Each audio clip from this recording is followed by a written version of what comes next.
Guess who's back? Back again. Juljas back. Comparing games. Welcome to this video where I'll be ranking all of the Easytech games. Now, Easytech is a company from China who over the year has done a lot of good things, has released a lot of games, and I thought I'd look at some of them.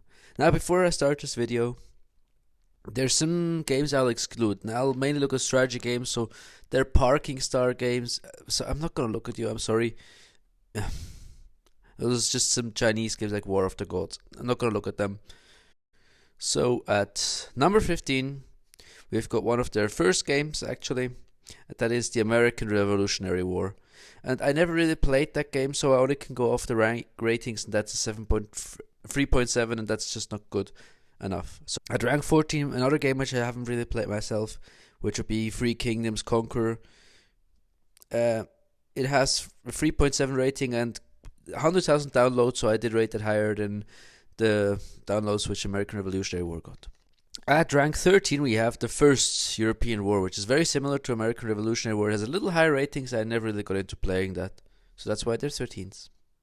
At rank 12, we have one of the newer games of Easytech, which really I just think flopped quite a bit, and that is Glory of Generals. Now, with a 4.2 rating on the Play Store and 100,000 downloads, it's not a bad game. It's still quite decent, but just for me, I didn't really enjoy playing it. It's really a different timeline. It's a bit weird. It just doesn't really suit. It's not my type of game. At rank 11, we have again another Glory of Generals. I honestly just dislike that series a bit. The Pacific one. I think if you played it at least in Europe, or sometimes, I mean, both would be better, but I'd rather play in Europe.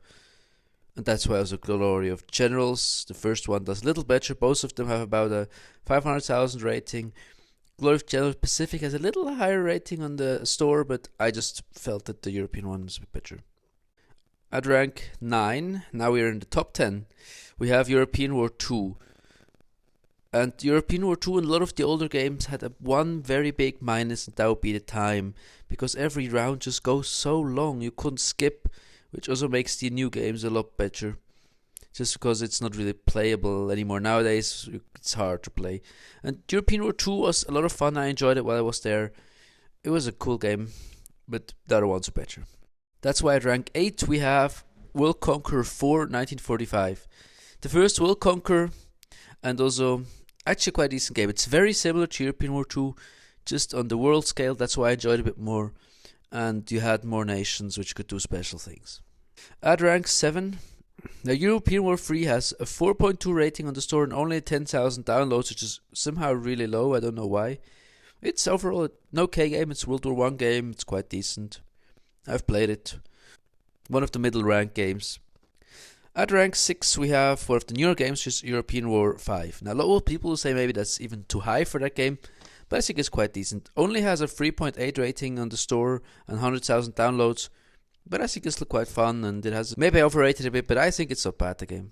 At rank 5 we have World Conqueror 2. One of the very good games. Is a 4.1 rating on the Google Play Store and 1 million downloads. It's a good game. It would rank higher if it wouldn't cost that much time to wait. That's the problem. At rank 4 we have European War 4. It's a little better than World Conqueror 2. It has also a higher rating than World Conqueror 2, 4.4 and 1 million downloads. It's a bit more fun to play. It just deserves to be in rank 4. Now we're coming to the juicy games, the really good games in my opinion. Actually already was European War 4 and World Conqueror 2, we were there. At rank 3 we have European War 6. The game which I played probably the most because of all the videos I'm doing on it. But I just think it's a very decent game. It only has a 4.0 rating and 100,000 downloads, but that's also because it's one of the youngest, so the downloads will still go up there. It will probably reach a lot more. It's quite a decent game. Difficulty is high, but it's a lot of fun to play.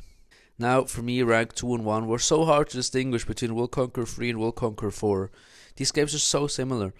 And I really like World Conqueror 4. I personally would probably rank World Conqueror 4 a little higher, but I also looked at the facts, and that is just that World Conqueror 4 is rank 2. It is a 4.1 rating, 1 million downloads. It's a lot of fun to play. It has a very good depth, and the graphics are actually better, in my opinion, than World Conqueror 3's. But I just think that the mission style is not quite as good as in the best game. And that's why at rank 1 we have World Conqueror 3. 5 million downloads, 4.4 rating. Stat-wise, the best game. It is a lot of fun to play. It has a good depth. You can play the missions. I really like the system. I really like the medal system and mission system. You first can do a mission, then you get bronze, then you get the silver mission, then you get the gold mission. Every time you get different rewards. It's so much fun. You can get the generals. You can't upgrade them, which is a little better in World Conqueror 4. But I'd say stat-wise, it trumps all of the other games, and it's a really, really good game. That's my list. Tell me what you guys think.